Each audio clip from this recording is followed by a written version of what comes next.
Hai, jumpa lagi di 100% dari nol. Oh iya, ini adalah video terakhir dari dua video sebelumnya tentang awal berdirinya Uni Soviet yang dianggap masa keemasan Rusia. Video ketiga ini, kita akan membahas seorang Nikita Khrushchev, sosok yang menggantikan Joseph Stalin. Ini dia orangnya. Ia melakukan foto ikonik menyalakan rokok bersama Presiden pertama Republik Indonesia Bung Karno. Hari ini kita akan bahas tentang sesuatu yang sangat menarik. Bagaimana seorang Nikita Khrushchev dan penerus terakhirnya yaitu Mikhail Gorbachev mengantarkan Uni Soviet ke titik kehancuran. Oh ya, kalau kalian punya request mau bahas apa, boleh banget komen di kolom komentar di bawah ya. Yang paling banyak akan kita bahas segera. Oke, kita mulai ceritanya.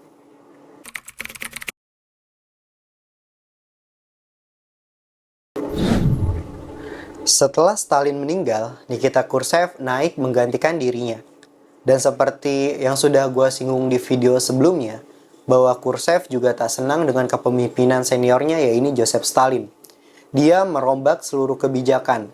Bahkan Nikita Khrushchev juga menghancurkan sisa-sisa Stalinisme, seperti patung dan beberapa monumen yang menunjukkan keagungan seorang Joseph Stalin. Stalin yang dulu menganggap bahwa Nikita Khrushchev adalah seseorang yang culun, ternyata salah. Ternyata Nikita menjelma menjadi pemimpin nyentrik dan pemberani. Tidak seperti Stalin yang di awal kepemimpinannya mengutamakan pendekatan pedang, yaitu menggunakan prioritas militer, represi politik, dan retorika keras. Nikita Khrushchev lebih memilih pendekatan gandum, bukan seperti ilmu padi menyela abangku ya. Pendekatan gandum ini lebih seperti menjunjung ilmu Konghucu. Bang, kok ilmu Konghucu sih? Kan dia negara komunisme yang pahamnya saja menganggap bahwa agama adalah ilmu kuno. Ya, benar banget. Meskipun Nikita Khrushchev ini adalah seorang komunisme dan termasuk anggota revolusi Bolshevik, tapi beliau juga seorang yang bisa dibilang agak percaya dengan agama.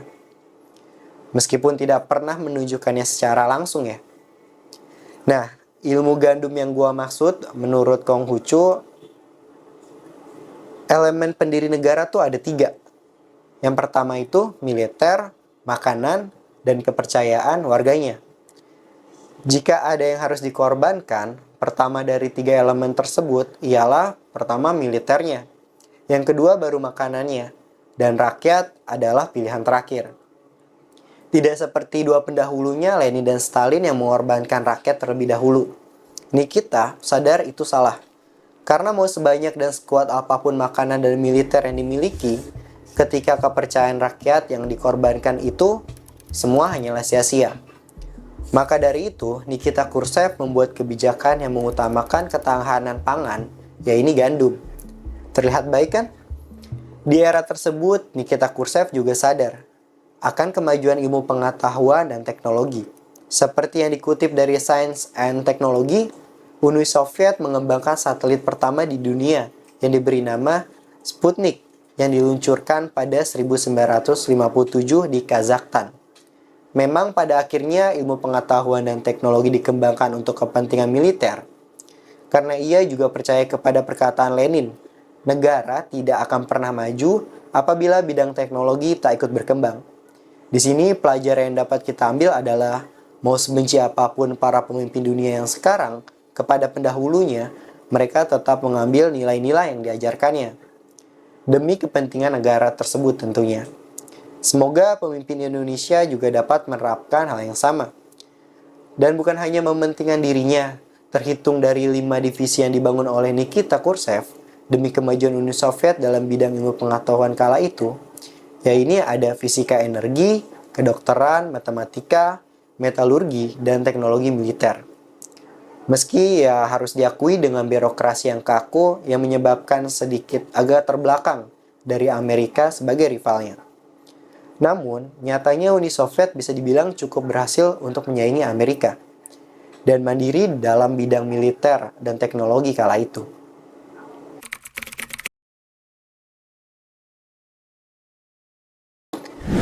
Awal abad ke-20 menjadi masa kejayaan ilmu fisika.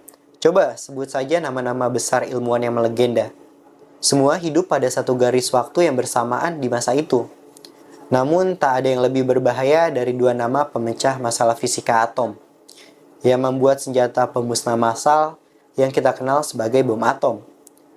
Semenjak J. Robert Oppenheimer yang terilhami oleh surat yang berisi saran fisika dari Albert Einstein, J. Robert Oppenheimer dibantu beberapa fisikawan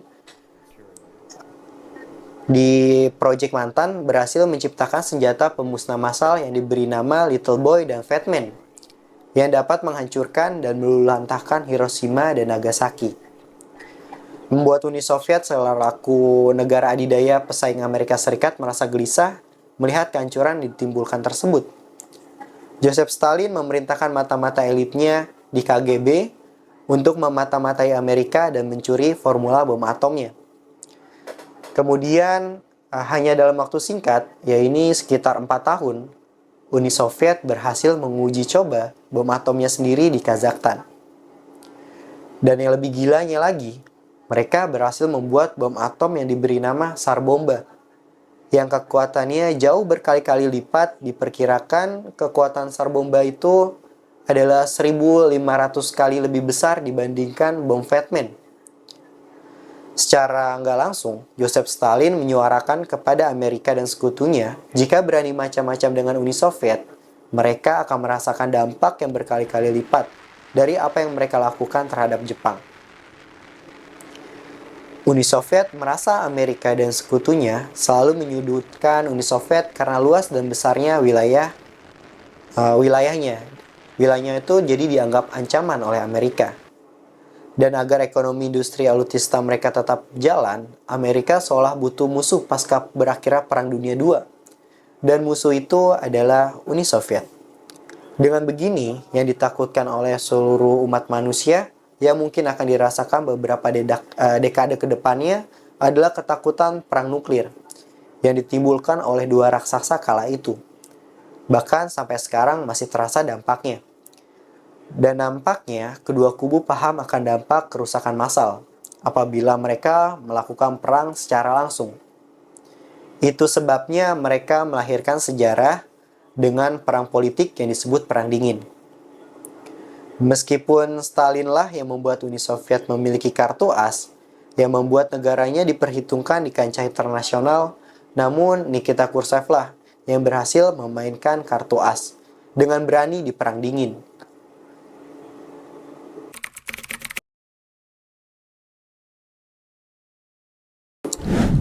Namun mau Lenin, Stalin, atau Khrushchev, semua memiliki cara pendekatan dengan rakyat yang sama, yaitu dengan cara ngibul atau bahasa kerennya propaganda. Ciri khas para pemimpin komunis ini, mereka ingin terlihat Tuhan bagi warganya dan negaranya. Padahal mereka adalah iblis itu sendiri. Dan paham seperti ini yang coba ingin Nikita Khrushchev sebarkan ke seluruh Uni Soviet. Setelah kemenangan blok sekutu pada Perang Dunia Kedua, dua negara adidaya saat itu Amerika dan Uni Soviet, yang mana mereka juga selaku negara pemenang perang, mulai memperbesar pengaruhnya. Ditambah mereka berdua adalah negara dengan masing-masing pemegang bom nuklir terbanyak di muka bumi ini. Mereka melakukan manuver politik penyebaran ideologi keberpihakan, seperti pemisahan Berlin Barat dan Berlin Timur, yang mana pemisahan ini dilakukan oleh dua paham dan negara yang berbeda. Begitu juga dengan Cina. Akhirnya paham komunislah yang menang dan dianut hingga saat ini oleh Cina. Pada Korea, pengaruh komunis dan Amerika berhasil membelah kedua negara tersebut, yang hampir terasa tak mungkin untuk bersatu kembali. Dan keberhasilan Uni Soviet memenangkan pahamnya di Vietnam dan menjadikan Vietnam sebagai negara komunis dan membuat malu Amerika Serikat dengan kekalahan yang ia terima oleh negara yang mereka anggap negara kera. Namun Uni Soviet di bawah kepemimpinan Nikita Khrushchev juga mengakui kekalahannya di mata dunia setelah menarik keluar senjata nuklirnya dari Kuba. Meskipun Amerika juga melakukan hal tersebut dari Italia dan Turki, namun Uni Sovietlah yang malu karena harus melakukannya secara terbuka dan dilihat oleh seluruh dunia. Bukan hanya peristiwa-peristiwa yang gue ceritain secara singkat barusan, negara kita tercinta nih, Indonesia, nyatanya pernah menjadi sasaran pendekatan politik komunisme yang dilancarkan oleh Khrushchev lewat Soekarno. Meskipun tak langsung menyatakan, nyatanya Nikita Khrushchev pernah menawarkan bantuan persenjataan. Namun ditolak oleh Soekarno, oleh usulan dari Soeharto dan Jenderal Nasution. Mereka tuh menyarankan untuk mencoba membeli kepada Amerika yang dinilai perlengkapan perangnya lebih canggih. Delegasi pun dikirim ke Amerika Serikat dan singkatnya permintaan tersebut ditolak.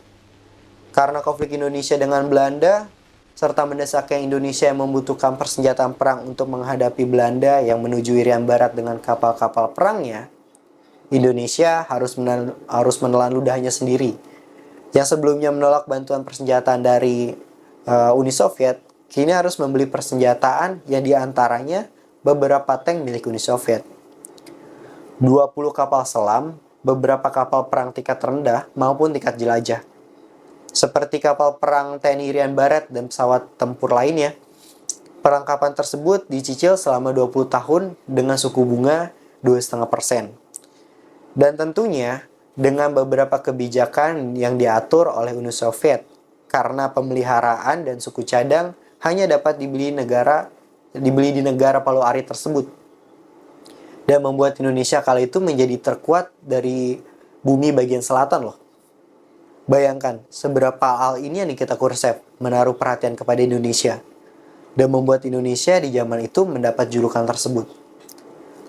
Hal tersebut membuat Indonesia terkesan condong ke komunis, meski Indonesia mengumumkan negara non-blok yang digaungkan oleh Soekarno. Nyatanya, Soekarno pada era tersebut sangat dekat dengan pemimpin negara-negara buatan komunis, seperti Nikita Khrushchev, pemimpin Cina yaitu Mao Zedong, dan pemimpin sekaligus pendiri Korea Utara yaitu Kim Il-sung. Fakta itu membuat geram Amerika kala itu dan membuat kekhawatiran tersendiri bagi Soeharto dan Jenderal Nasution. Jika kalian ingin gue bahas secara mendetail tentang hal-hal yang gue sebutin sebelumnya, bisa lo hajar aja di kolom komen di bawah ya.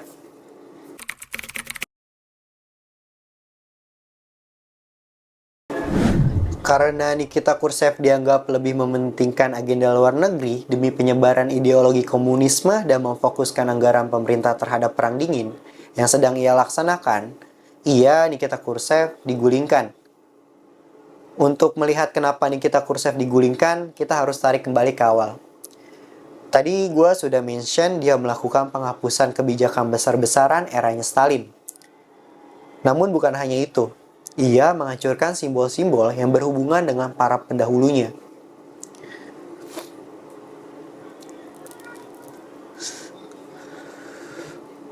Itu yang menyebabkan para elit di Partai Komunis tidak suka dengan dirinya, terlebih kebijakan gandum. Yang dibuat olehnya itu dianggap terlalu liberal. Bukan hanya itu, ia pada pidatonya di PBB melakukan hal yang dianggap tak pantas karena menggebrak meja dengan sepatunya. Para petinggi Uni Soviet kala itu menganggap hal yang tak pantas bagi seorang pemimpin. Terlebih ia tak disukai karena suka gonta-ganti menteri terkhusus di bidang pertanian. Ditambah ekonomi yang tak bertumbuh di era 60-an. Makin banyak para petinggi Uni Soviet yang tidak suka dengannya.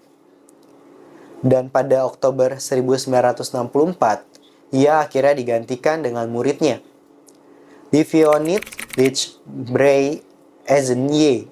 Nanti gue tulis di bawah. Namanya susah banget. Tak seperti gurunya, ia lebih memihak kepada Partai Komunis. Tak ingin perpecahan, maka segala sesuatu kebijakan ia bicarakan kepada partai terlebih dahulu. Ciri-ciri petugas partai lah dia nih kayaknya.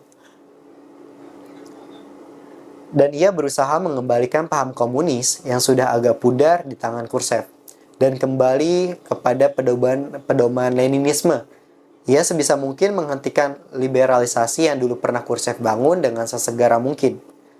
Salah satu pemimpin negara Perserikatan Uni Soviet, yaitu petinggi Czechoslovakia, bernama Alexander Dubček, dengan program liberalisasinya mendapatkan sorotan dari khalayak ramai dan membuat Brezhnev dan petinggi partai komunis lainnya cemas.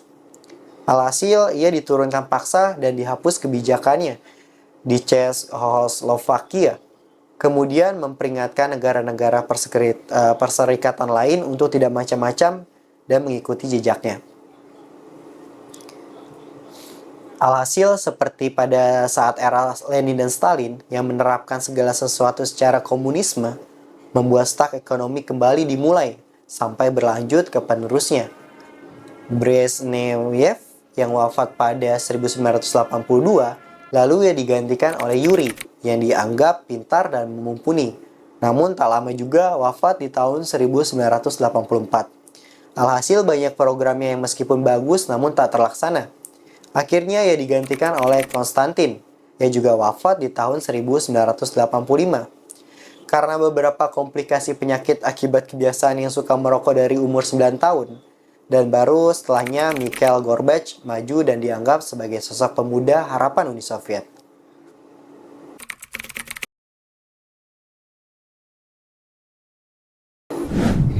Para pencinta anime One Piece mungkin tak asing melihat sosok Mikhail Gorbachev. Mirip seperti karakter petinggi di dunia yang disebut Gorosei. Lebih tepatnya Gorosei Mars di alur cerita anime tersebut.